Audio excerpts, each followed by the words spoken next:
What's up? Again, this relatively fits the title. It kind of does, yeah. Unprepared is the new prepared.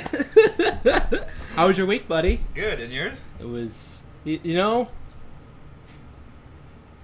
No, I don't. Pause for effect. Oh, I was like, I don't know. No, it was pretty good. I got a new Beyblade in today. Or no, not today, yesterday. Just one? Just one, yeah. Well, I got two of them. One to play with, one for collection. And I got one that's coming to your house sometime. Have you ever thought about... Oh, really? Yeah. I love you. You ever thought about putting them in the like getting a fireproof safe and putting the ones that you're saving for selling later? I never thought about that, actually. That's a good idea. Right now, I just have them, like, in a tote right now. Yeah, just in case of, fire or water damage. Yeah. It's a valid point. So what's going on, guys? Welcome to Otaku Wars. Yeah, and me and Marcus have been doing some talking, haven't we? We talked yesterday, I think. Yeah, and that's it. Nothing new. Yeah. No, JK. We're doing the show a little bit differently today. We decided that it's probably not prevalent to use the first section where we deliver news anymore. So we're just going to strike that from the podcast. However, you will still be getting news. It just may not be new. It may be olds, as you say. But we're going to more discuss something in the news. This is more going to be just a discussion. Pretty much. Just chatting, basically. We got some things to talk about. We sent each other some articles that we were both interested in, and we're probably going to talk about those and stuff that happened throughout the week. And sorry to interrupt you. I was actually interrupting you. Some stuff that happened today, too. We'll probably be looking some stuff up from there. But with leaving the show more free flow, as something comes in, as we're doing the show, we can talk about it. As somebody messages us, we can talk about it. And it will just leave more openness to the show and more personality into it. Because I feel like the news segment was legitly like, boom, give you a piece of news. He gave you, boom, a piece of news. We tried to talk about it a little bit, but it just seemed stale. It seemed like the news delivery part of it was stale. And we don't want that. We want to try to entertain you guys and make this into a safe space and all that jazz. Exactly. And we've noticed that since we've been doing our quickie news on TikTok, and we've been posting them on YouTube, that seems to be where the traction is at. And considering we don't get any emails from you guys yet and stuff, we don't really know any feedback besides what the numbers show us. And so far the numbers are showing us that this works better. And actually, at least from my perspective, because I can't speak from you, I think I like this better too, because I didn't really enjoy particularly delivering the news as much as I like talking about it.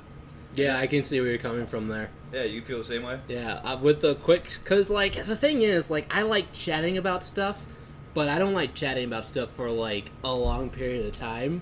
So I just like the fact that I can just, like, go on the internet and just be like, oh, I can talk about this real quick. Oh, I can talk about this for, like, 30 seconds. Yeah, or if one of us is, like, really passionate, you know how it doesn't give the other person a lot of room to talk sometimes? Yeah. That one person who was really passionate at the time can deliver it, talk to the audience, and engage with them, while the other person is just scrolling for news, you know what I mean? True. Very true. So, there's many options and ways this show can go now. But the core line is that the core show will still be there. It's me and Marcus.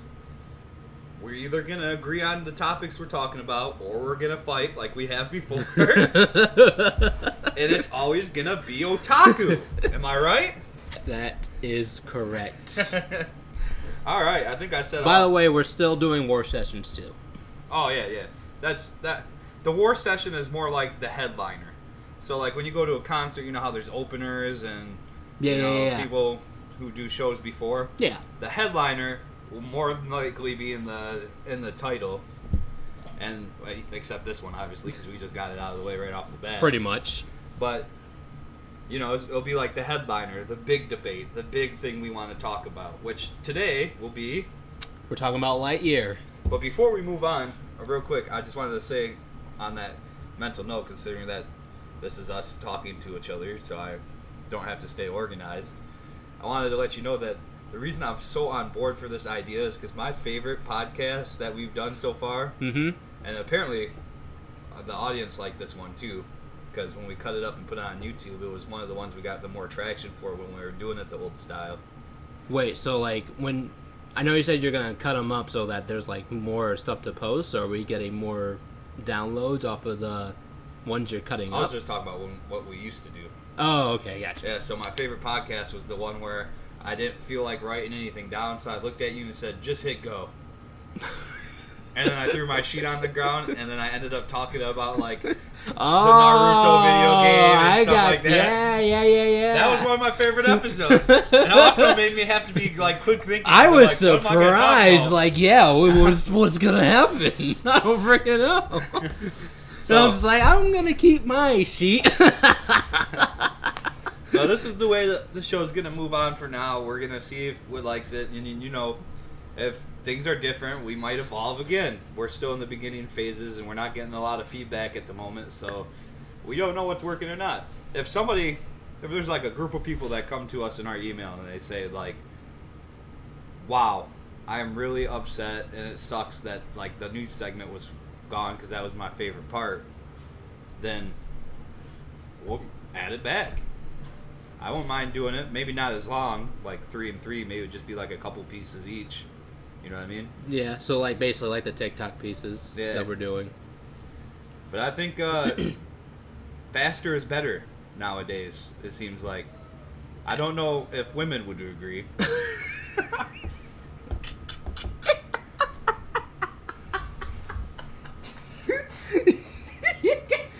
Mine does!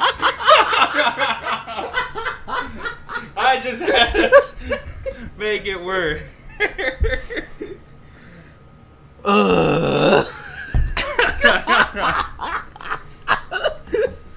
Oh, when you don't have a script, this is how I make mistakes like this. But it's not a mistake. This is natural, baby. Natural. All right. Let's get on to actually like talking about Percy Jackson, the Olympians, buddy. Percy Jackson and the Olympians. Yes, sir. I almost messed that word up. You did it. Presentation. Yeah. All right, so Let me start off. All right. Go for it. I had no idea they were making a show. Really? Until you sent that. Like, I thought that series was dead in the water.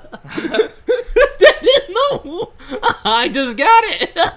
Thank you. Good job. I was being serious too, but yeah. So I think it was announced like months ago that Disney was doing a series. It's going to be a TV series of Percy Jackson and the Olympians. And from what I read in the article, the first season is going to be based off of the first book, which is The Lightning Thief. Yeah. And the cool thing about this... So it's a fresh whole reboot. Yeah, pretty much. I know people didn't like the movies, even though Emily really liked the movies. Yeah, the thing is, like, I wasn't, like, in love with the movie. Like, if you really look at it, I think it's, like, a bad film. But I did like... a good idea? Yeah, it was a great idea. I was like, yo, I am, like, really into this world. And then, like, this was announced, and I'm pretty excited for it. And the kid... What was that movie we watched with Ryan Reynolds, and he was time traveling? Oh, what was that movie? I forget what it was. Yeah, but you know yourself. It was on Netflix. Yeah. You know what movie I'm talking about? Yeah. Yeah, that. You want me to look it up for them? Yeah, you can go. Talking? Yeah. All right. So that kid that played the younger version of the adult main character, don't forget his name. He's playing as the main character, Percy Jackson. The kid is? Yeah. Their interactions were really funny. Oh, I think he did a solid job. Alright. So, I went straight to the wiki by accident the first time. So, it wasn't Red Notice. It was the Adam Project. Yes, the Adam Project. That's what it was. Yeah. His name was Adam. So, Adam and the Adam Project. Younger one, not older one. That's yes, probably really the younger. confusing So to yeah, people the kid who who played haven't seen it. the kid who played younger Adam is the kid playing Percy Jackson. All right, now let's get down to the article itself. Is it just me, or did this dude who was talking about the movie just absolutely sound horny for this movie? Because when I was reading this article, I was like, he wants to fuck the movie. He absolutely wants to fuck this movie. I can pull out clips if you don't know what I'm talking about, but I'm not the only one who could have thought that. You can pull up stuff because that's not what I thought. Although then again, I think I like more skim this one than actual read. Yeah, I was starting to be like, am I reading an erotica right now? Like, this guy wants this movie. Oh, and by the way, they also have Grover and Annabeth casted as well, and the author is part of the project. I like that. Because the author was... he wasn't a part of the actual project. Or, not the actual project. The first project he wasn't a part of. And when he saw the movie, he was really disappointed. I think he got the script, too, before the movie came out. And he was like, this is terrible. All right. To prove that I'm not crazy, author Rick Wordman is very pleased with the development of the upcoming Percy Jackson TV show. And then he goes on. Let me find some more quotes. Our fourth full week of filming is fully underway in Vancouver. Where is it? Oh, yeah. Right here. We are receiving dailies of the scenes recorded each day, and they look, dare I say, divine. The author goes on to praise the cast performances, noting how impressed he is with the actors' interpretations of the script. As for the VFX, Rordman revealed that Percy Jackson and the Olympians will become the first TV show to film the industrial light and magic Vancouver. Oh yeah, that's what I want to talk about. Okay, so there's... You get the picture. This dude is horny for this movie being done. I think it's the way you're reading it, honestly. That's the way it's written. I mean, yeah, but okay, for one thing, what you read was a quote from the author, so Yeah. they have to put the word divine in there. I think whoever wrote the article made the author seem horny for this movie. I think it's the way you're reading it, because I read it with an innocent mind. And I read it with not. I knew I shouldn't have watched that porn before. No! Change the title of this. Author horny for Percy Jackson. Alright, so the main thing I want to talk about when it came to Percy Is it Jackson. the part that I just hit? Yeah. Okay. I thought that was so cool. Just the fact, because Netflix's The Last Airbender series is using that same technology, but it's nice to hear that they somehow upgraded it even further. Yeah. Oh, I remember first hearing about it from you, because you asked me, do I like the show Mandalorian, and if I'd seen Boba Fett yet. And I said, I haven't seen Boba Fett, and now I haven't seen Obi-Wan either, but I did like Mandalorian.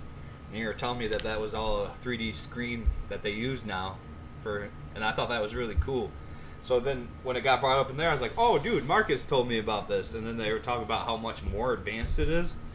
I was like, whoa. And then first thought in my head, no, not about the horniness. I was like, how much does this thing cost now? Because I remember you telling me how much it cost for... I don't remember how much I told you it was cost. it must have been an article or something you read back in the day or something, but it was a lot of money when you told me how much just like one panel was. I'm sure it's a lot. But so now a fully upgraded, even better version. Mm-hmm. And like, man, I can't believe like how much like productions have evolved these days. Right? I mean, like, I feel like the real kicker at first was like Into the Spider-Verse doing its whole comic book 3D animation thing.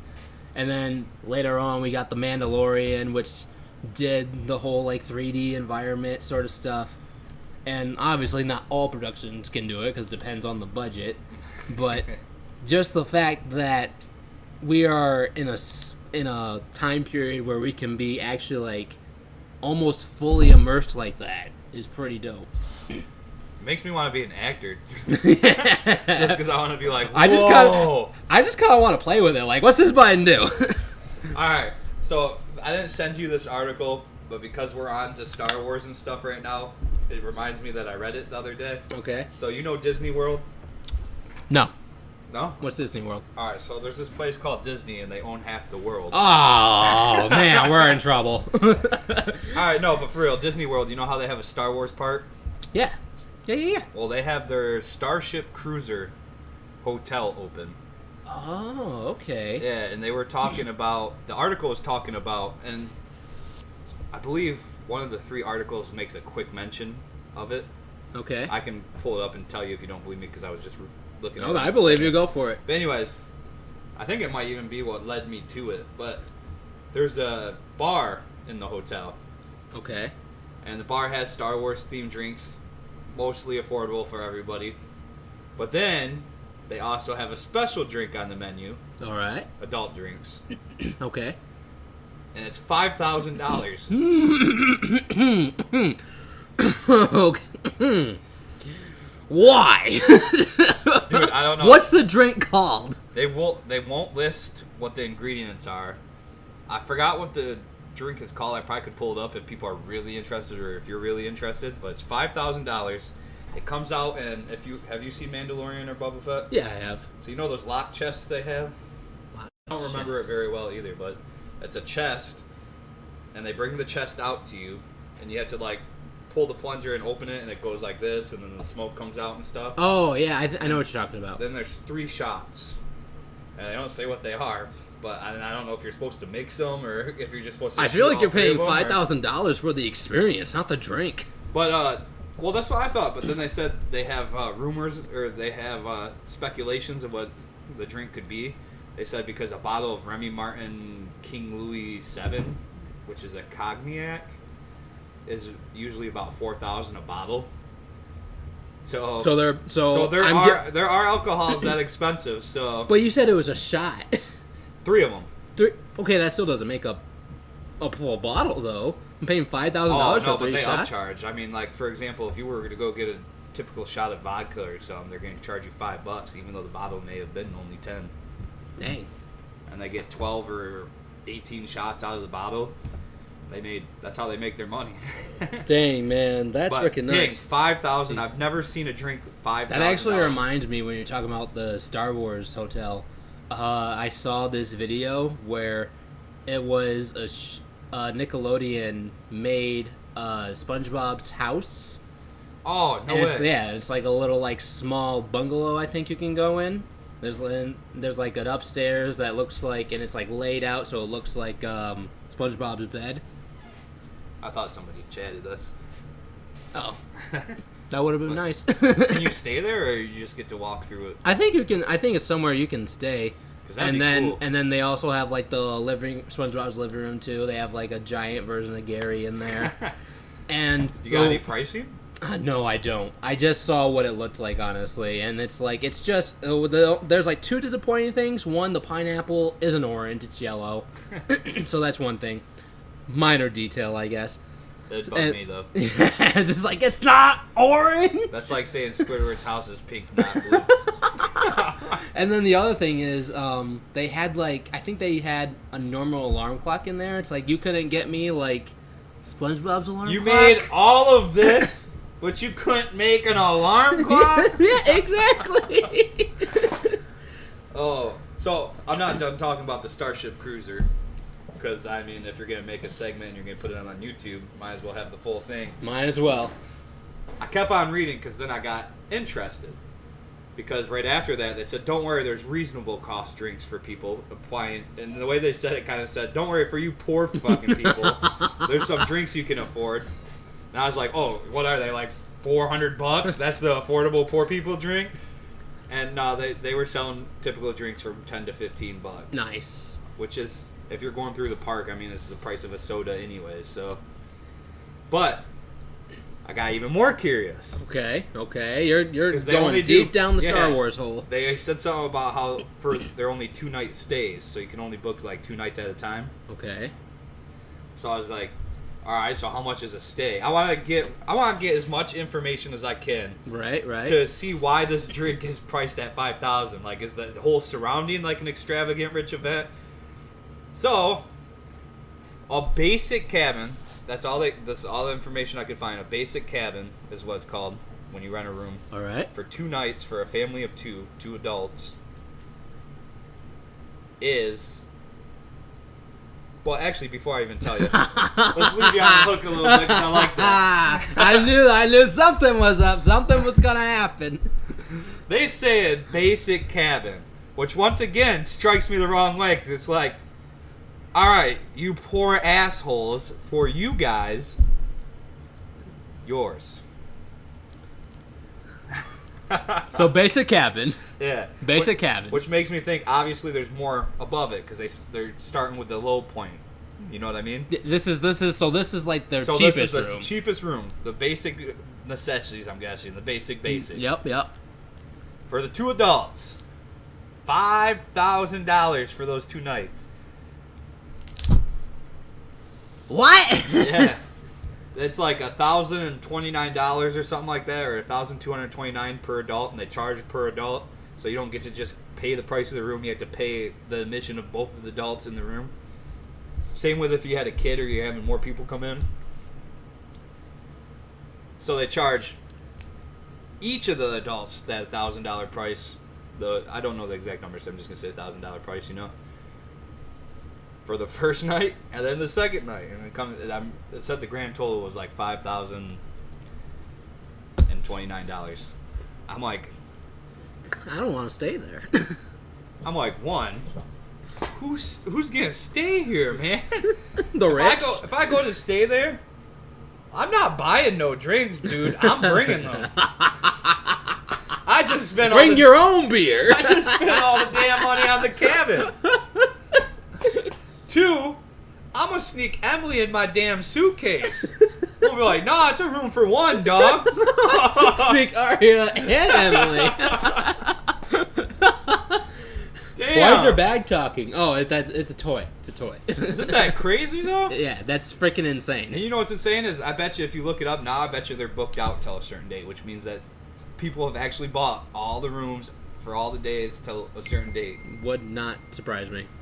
And the fact that this is on the menu, I bet you there, obviously because rich people will buy it, but there are people I bet who are buying this drink. Dude, oh my gosh. So what? Their most expensive room is like $20K? It's freaking nuts. Yeah, hold on, let me see. Because remember how I said it was attached to an article? Yeah. I wanted to see if I could show you maybe a picture. I don't know if there was a picture, but I think it was when I was looking at this Ant-Man article. So, would you stay there? Yeah, look, right there. Alongside the Star Wars section that sells a $5,000 cocktail. So, but it set you back $500. See, that's about... There's like a little video that I didn't click. I mean, it can't be that long. It's a Twitter video. That's it right there. Do you see it? Yeah. Describe it for our audience. What are you seeing that's $5,000? Okay, that's pretty cool when it opens, though. I'm seeing a white cylinder where 3 sides open up, has 3 shots in it. It glows kind of yellow when the 3 doors come down, and like a bunch of smoke comes out. Yeah. Yeah, so you're paying for the experience. Yeah. The thing is, I'm taking that fucking capsule if I paid $5,000. You know what I mean? Right? Like you ain't getting this back. I paid $5,000, dog. Just Isn't that crazy? We're just gonna take that back. No, that stays with me. That stays with me, dog. I paid $5,000. Yeah. It comes back. No. It's mine. It's mine now. Look right there, $1,209 per guest per night, $4,900 total for the 2 guest cabin for the 2 nights. With the child, that was the $5,001 I saw. Insane, right? That's ridiculous, man.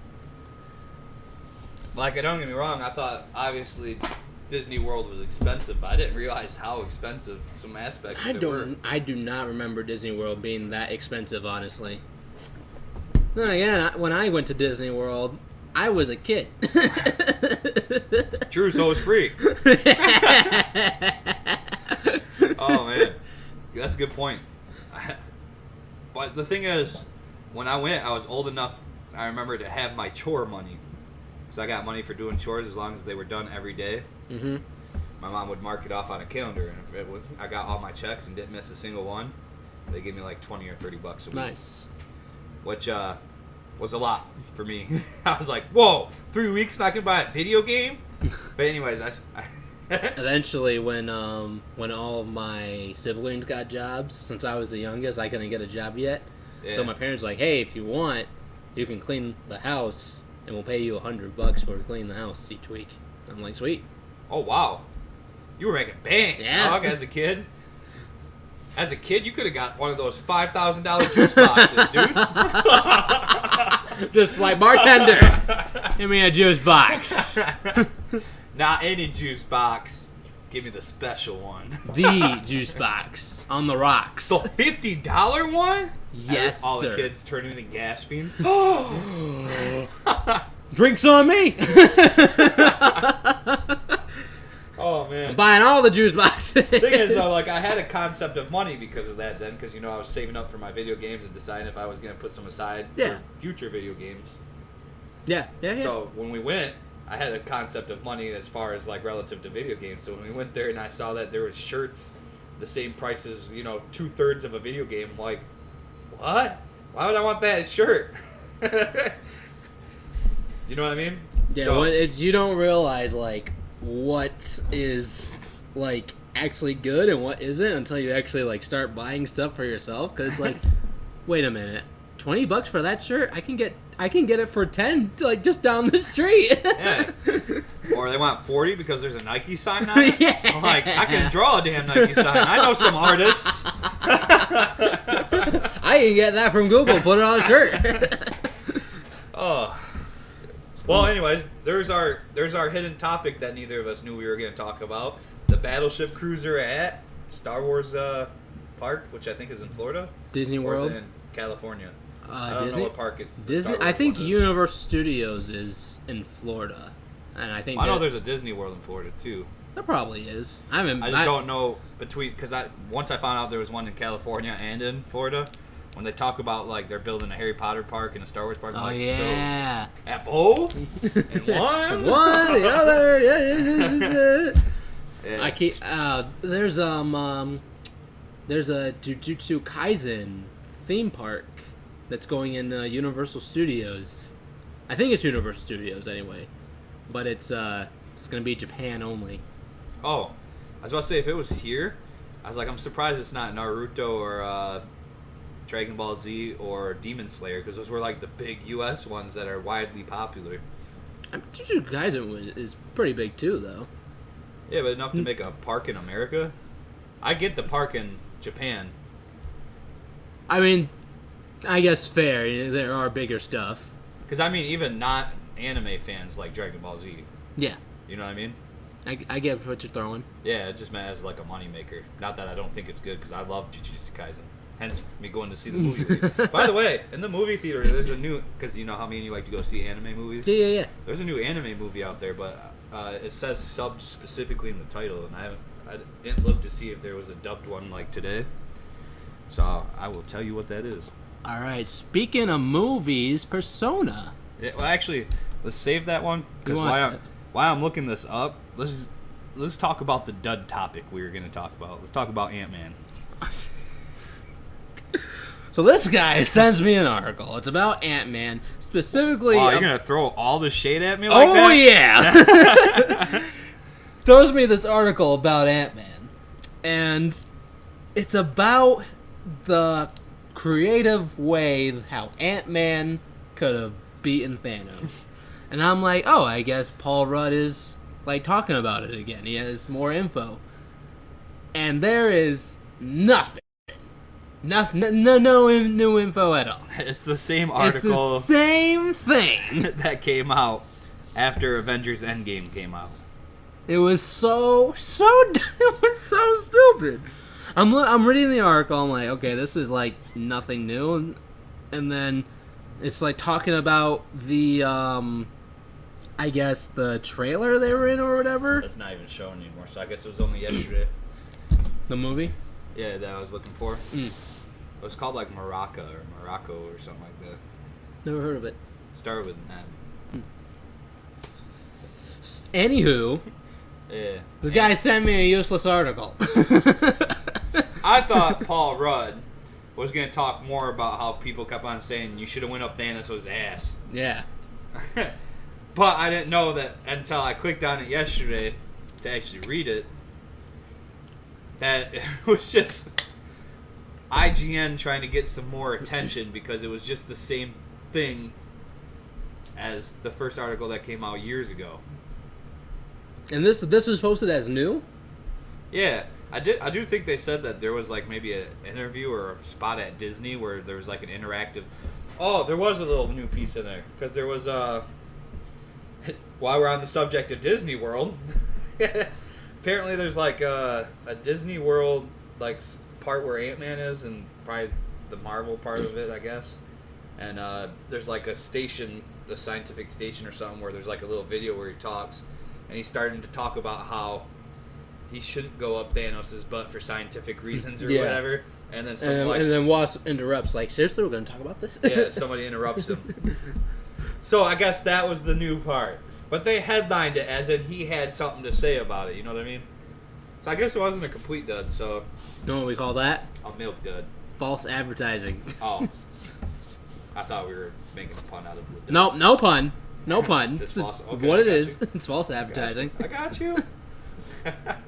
Alright, now moving on. Alright. Atlas Studios. Atlas Studios. Atlas Studios. Atlas Studios.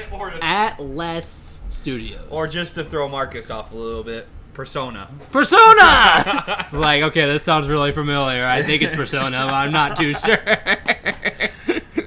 Sega is looking to adapt Atlas games for live-action TV and movies, including... Persona! There you go! So it's like, Persona, obviously there's not just Persona 5, that's the main one I know, but there's also like Persona 3 and stuff like that. That's the best one. I don't know if they're starting with Persona 3 or not, but I know they're making live action TV series and movies. I think Shin Takemaguchi, I don't know how to say it right, but I think that's the third one you're thinking of that they're... Thought it said Persona 5, Shinigami Tensei 3, and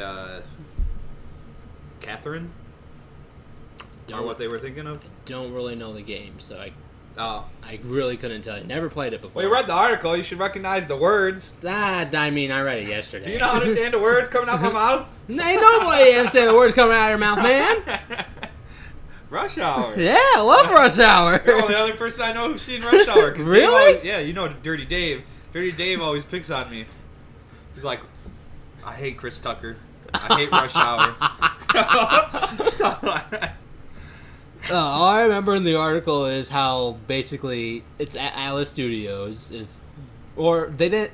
I think they said Atlas Studios might be doing the production. I'm not too sure. But I thought they said in the article that they're still trying to figure out who's going to be, like, in the production. Well, you know what? As in studio-wise, not cast-wise. Let's play popcorn and read some of it. I'll read the first part. If it's something to talk about, we'll stop. If not, you read the second paragraph, okay? All right. Hang on. I got to open it. Well, I'll read the first paragraph. Oh, okay. In an exclusive reveal to IGN, Sega says that expanding storytelling forms is a new and important part of Sega's overall business strategy. This is why Sega is opening up Atlas' critical acclaimed library of games, which includes series like Shin Megami Tensei, so I was close, Persona, and Catherine, to potential live-action film and TV adaptations. Atlas worlds are filled with high drama, cutting-edge style, and compelling characters, says Toru Nakahara, Sega's lead producer on the live-action Sonic the Hedgehog movies and Sonic Prime TV series. Oh, I did not know he was doing Sonic Prime. I'm expecting more out of Sonic Prime now. Right? Stories like those from the Persona franchise really resonate with our fans, and we see an opportunity to expand the lore like no one has seen or played before. Oh, wait. Before we move on to my paragraph, then, let's talk about that. I missed that line the first time. So, I always thought Persona 5, even though it was complete, like when I beat it, it was complete. I didn't need more. The story was done, but I wanted more. Gotcha. And there was more that could be told if you wanted to know more. But it was like one of those things where it is done. You know what I mean? Yep. I get you. So I think that's cool that they might open them up and share more, like what they did after or before. That's why we get spin-offs sometimes. Yeah, expand the lore. All right, shall we continue? We shall. Nakahara, who is also Sega's head of entertainment productions for film and TV ads, together Sega and Atlus are working to bring these stories and worlds to life through new mediums and for new audiences. Sega didn't confirm which production companies it's interested in working with, as I was saying before, other than to say that it is currently exploring live-action film and TV projects with various studios and producers. Oh, all right. So we don't know actually what they might actually make out of it. It's just speculation. Right, exactly. All right. And the other thing is, it's actually a part you're about to read, I think, is they're also doing like the other games the company has made too, not just Persona. Yeah. Just Persona is the only one I care about. Atlus was founded in Tokyo, Japan in 1986 and is famous for its characters and story-driven JRPGs, which, this is me saying it, not the article.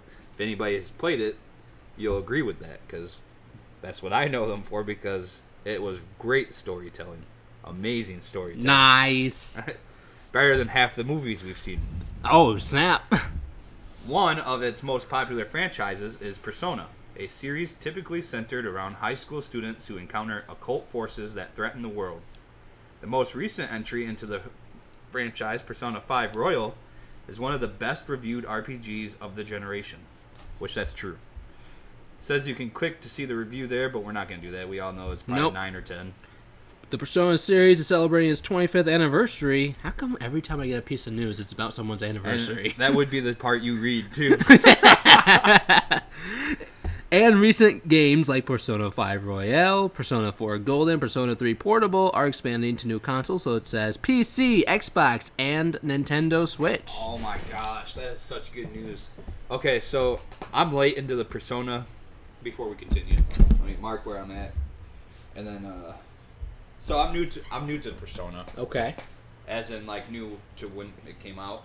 I played it when it was actually finished through all the expansions and stuff, and Royal was about to come out, which is same game, but they added like a little extra character with a story mission. Yep. Other, and a little more extra days you could play. So everybody kept on talking about Persona when it came out. Like, oh, dude, my friends were like so down Persona. They're like I would watch them play the game before we would start D&D sessions when we were just like waiting on people to show up. Yeah. And they're just like, and I was like, what game are you playing? Like, oh, it's called Persona 5. It's really good. Dude, it's so good. But anyways, the point is, I just like, why do they keep talking about this game so much? And then this is what got me. People who were on Twitch only streaming like Call of Duty channels and like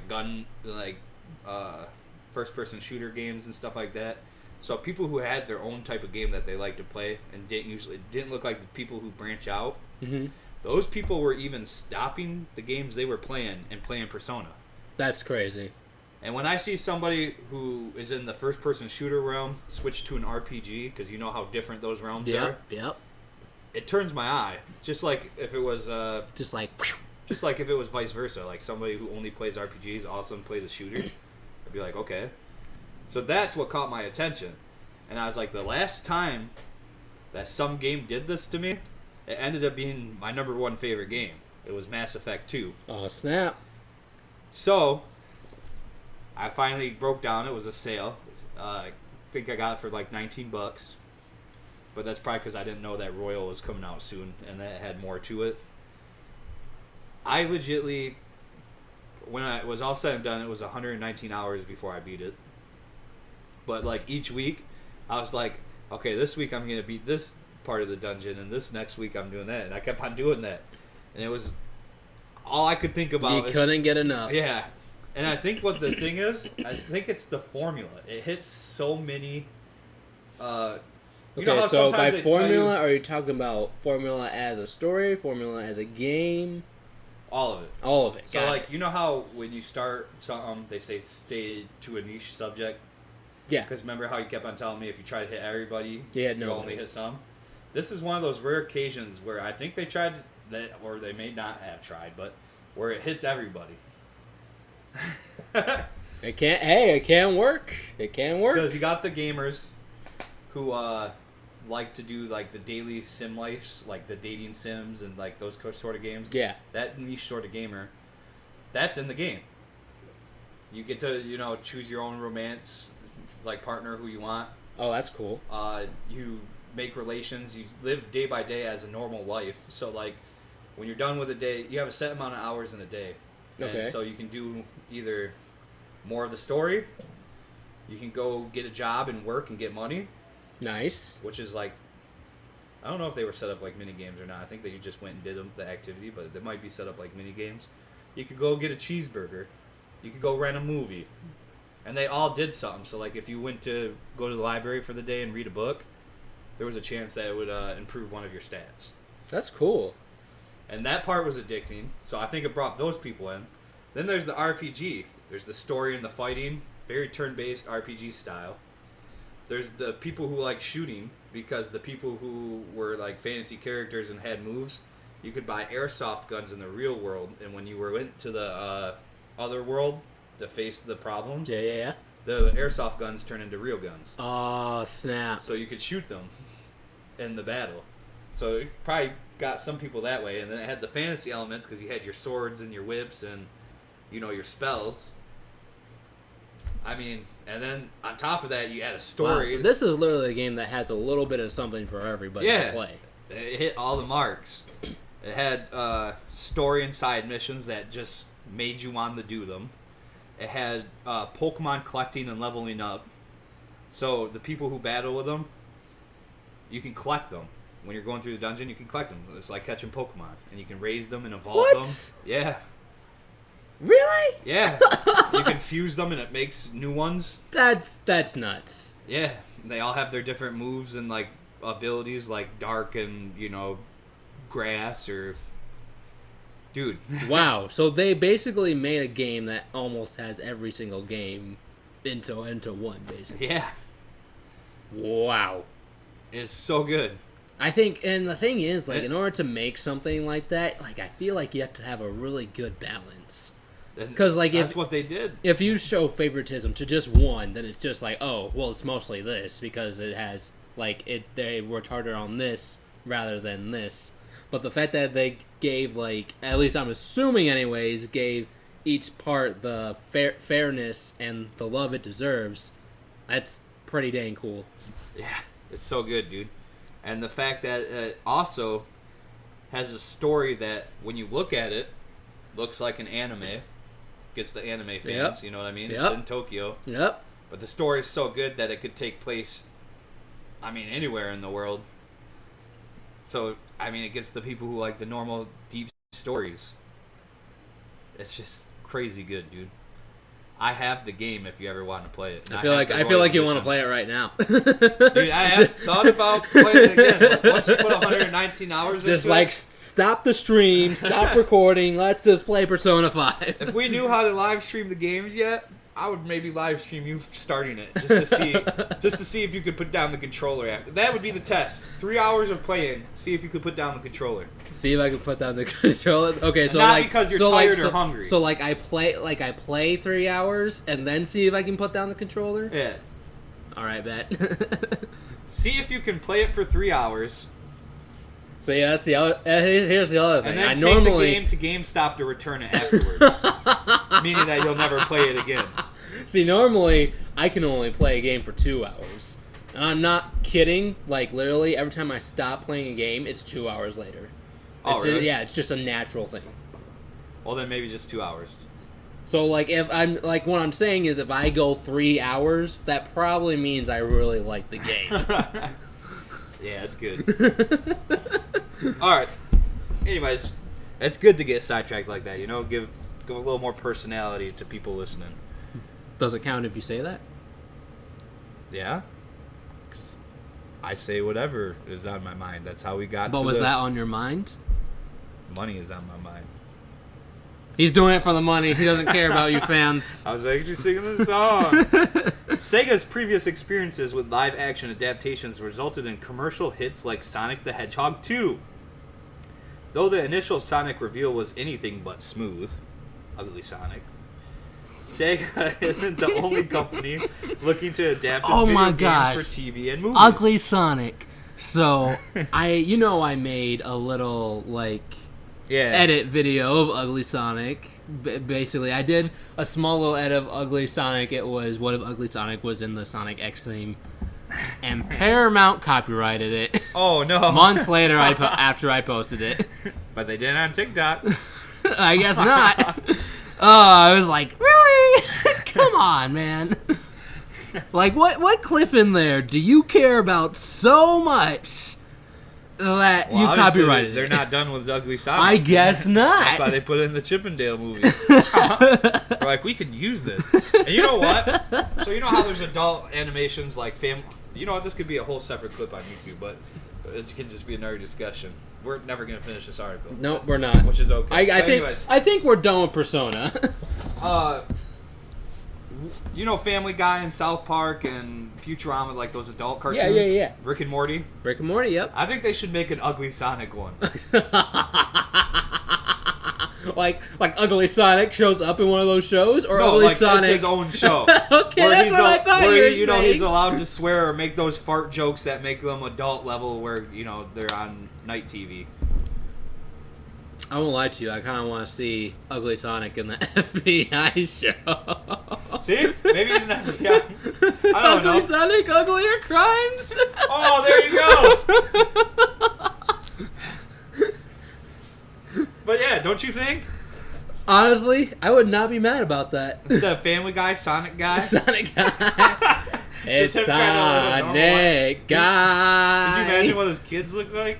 Oh no! Who would he marry? Ugly Amy? Who's Ugly Amy? Oh, well, Amy Rose is like the love interest for Sonic, so it's like if there's an Ugly Sonic, would they make an Ugly Amy for the show? Whoa. Would there be an Ugly Tails, an Ugly Knuckles, an Ugly Shadow? Would there just be a whole entire Ugly Sonic universe? Stop talking before they take the idea. You're onto something, my dude.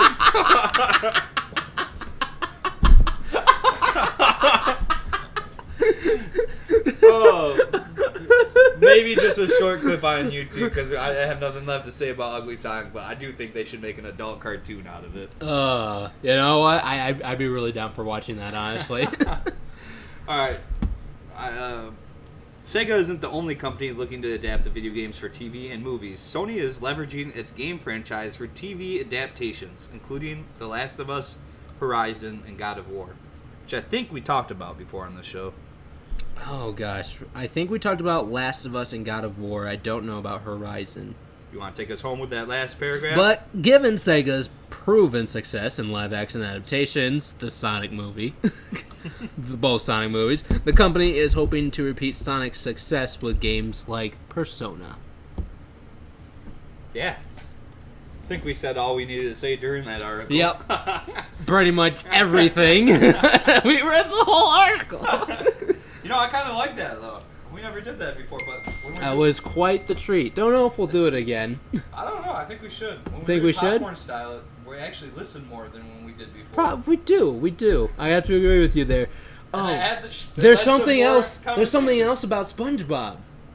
So there are these guys that made a SpongeBob fan game, and wait, hold on. Well, go ahead. Tell them I'm listening. Are you though? Yeah. You got texts from your aunt? Oh, otherwise I wouldn't be answering that one. Okay, so basically, there was this fan SpongeBob game, and then basically the people who made it, it was a project they were working on, and suddenly they just set it aside, and then once the SpongeBob Rehydrated movie came out, yeah, they brought it back up. And the game had I think it had 82 million players. It looked pretty dang good too. I think it was on Roblox too. And Roblox is huge. That's the stuff she's watching right now. Remember when we were searching? Oh yeah.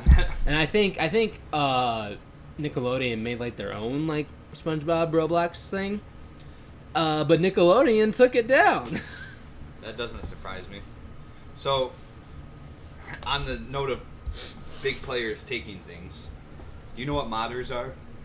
Yeah. I see back when I was playing Xenoverse. Anyways, I would see people with mods all the time. Like they would have their own legendary Super Saiyans for their created characters and stuff like that. Modders are so good now. Like they're just people like me and you. Yeah. They're not gaming companies. Yeah. Modders are so good right now that they are making better games out of the games that the developers are coming out with than the developers. Oh no. They've been doing this for years. Bethesda is famous for coming out with broken games, and all the modder communities will fix it and make it a great game. But that's insane. On the note of what you're saying, I just wanted you to grasp the whole thing. I am grasping this, man, because it's like, okay, if you have just like a bunch of random people come in, mod the game, and it makes it better, probably, and I don't know how long it takes a mod. I'll just say it's overnight from now, and it just makes the game better, and it's better than what the developers made. I think that means the developers need to do a better job. Either that, or the company needs to hire those people. That's what I've been saying too. I 100% agree. Or I don't know why these modders don't get together and just make a gaming company, because they would have the support from the community. I know they would make money from the community right away because of them doing this. But on the note of taking things, and because me and you are talking about a lot of our secret projects a lot, which I won't bring up, but there's a team that has been taking Fallout 4, at least I think it's Fallout 4, and they've been making mods and making full games out of it. So like they came out with a Fallout Miami mod, which is a whole new Fallout game just in Miami, which people like. And then now they're working on one, or last time I checked, they were working on one called Fallout London. Oh my gosh. Well, as of recently in the last week, remember when last show we did together 2 weeks ago, I was talking about all these shows going on, so there wasn't a lot of gaming news that people didn't know about because... Yeah, you're talking about a list of different shows. Oh yeah, not that. I was talking about there was maybe that was it. There's all these conventions going on where they're revealing new games, so that's why. Oh yeah. So Bethesda revealed that their next Fallout is Fallout London. And you know what I bet you happened? Because I've heard of this happening to a few other modders already. Bet you Bethesda told them to take it down, or they're suing them, or did sue them. Took all their assets and now made it their own, or selling it as their own. That's freaking dumb. What's wrong with you? What's wrong with just a company seeing that mod and it's like, oh, that's a good idea. Let's see if people like it. And if people like it, like, hey, let's hire these guys.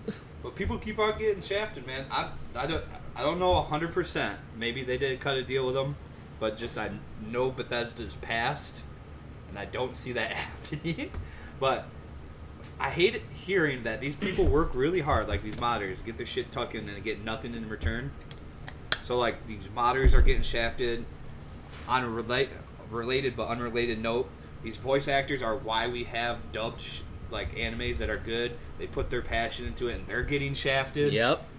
And animations, like all the voice actors. Sega seems to be the only company that doesn't do it, because Sonic Mania was a game made by fans. Oh no shit, for real? Yeah. And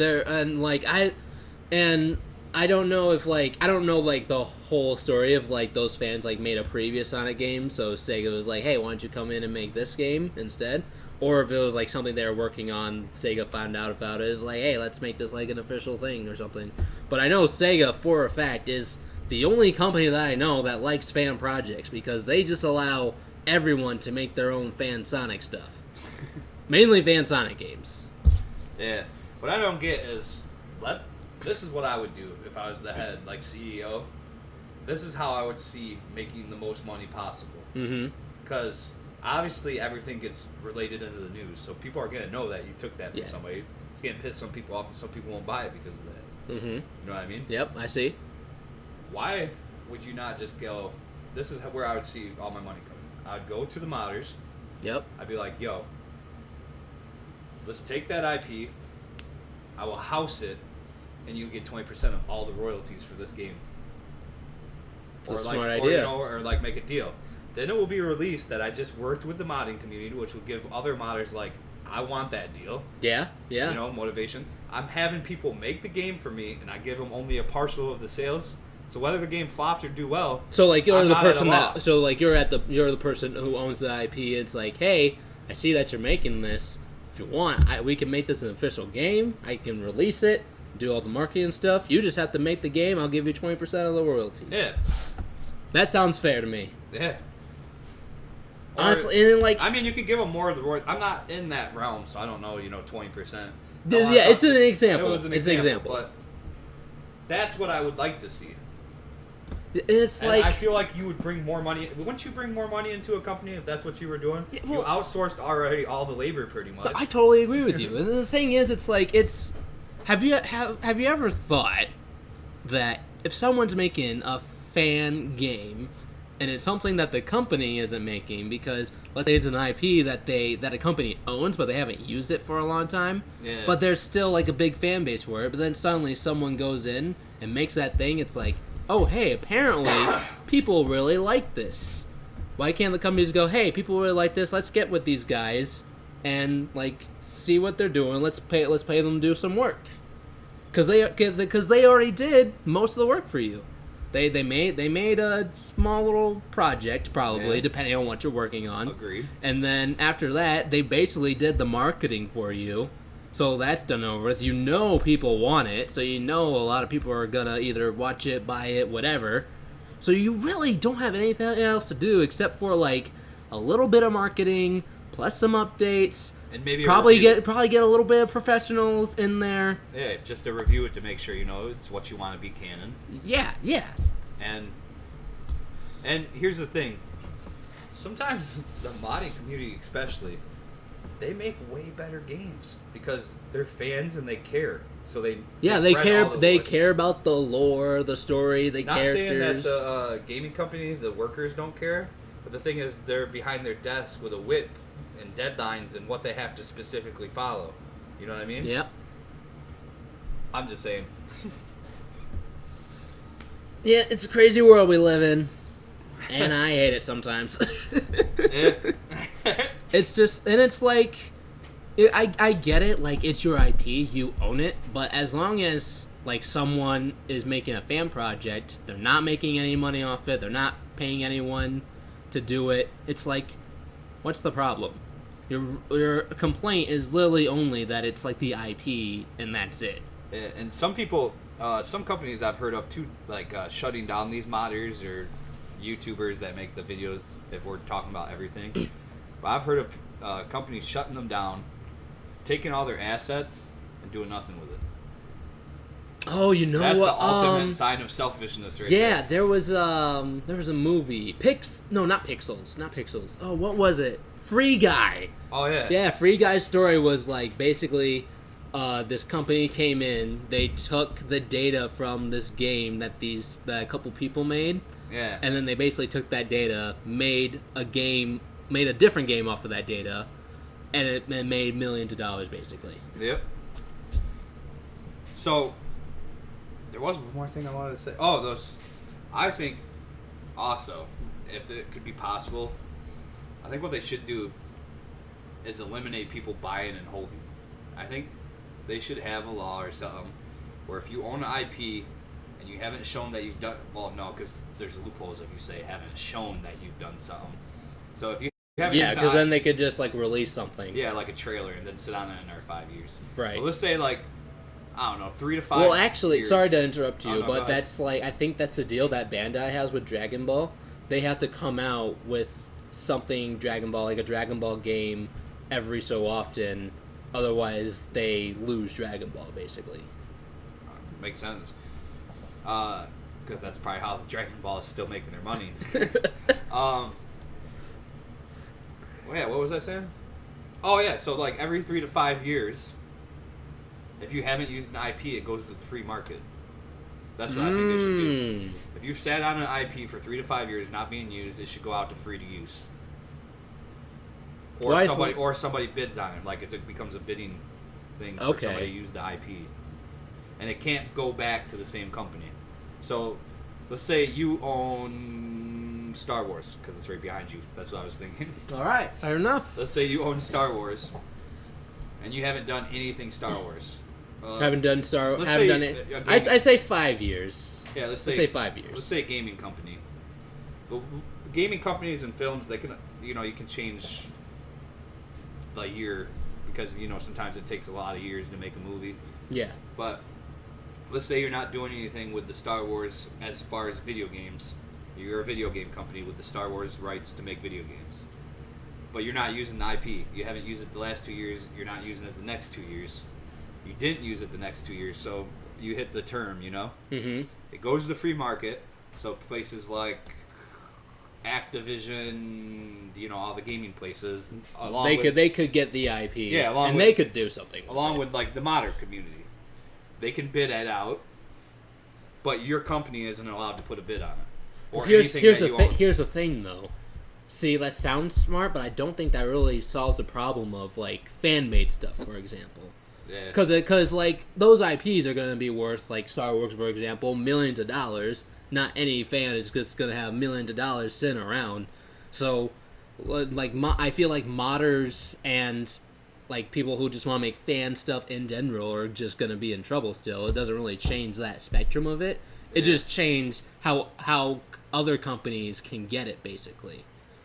So I think what they should, there should be just some sort of law hey, as long as they're not making any money off of it, it's fine. Because that's the reason why you own the IP in the first place, is to make money off of it. True. So as long as the fan project is not making any money, what's the problem? I don't know. Why can't you make money if you put the time in? You know what I mean? It's good.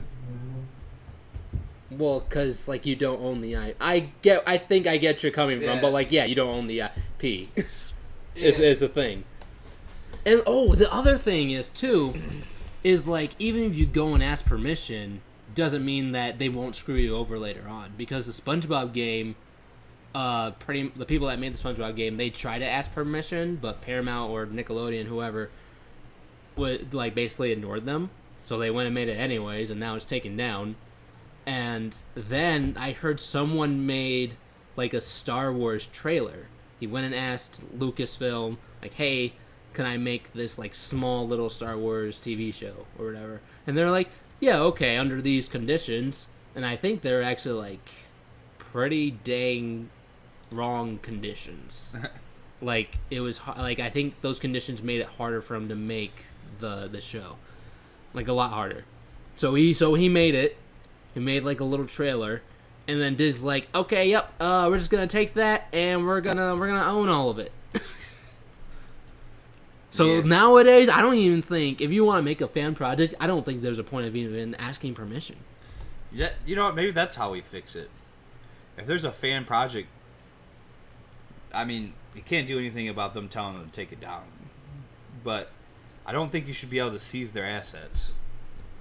Yes. Without compensation. Yes. A compensation that they came up with because they made it. So, for example, you made this Star Wars game. Yep. I own the rights to Star Wars. Yep. I'm hey, I made a Star Wars game. You're hurting my sales. You got to take your stuff down, or else I'm going to sue you.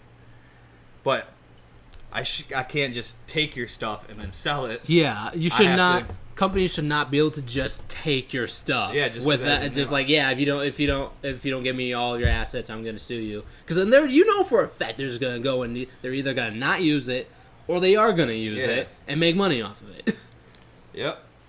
And then that'd be just like Disney coming in and being that Star Wars poster you have right there. We don't want you to have that no more. We're taking it. Yeah, but we want it. We're gonna sell it. Okay, but I bought that. It's not mine.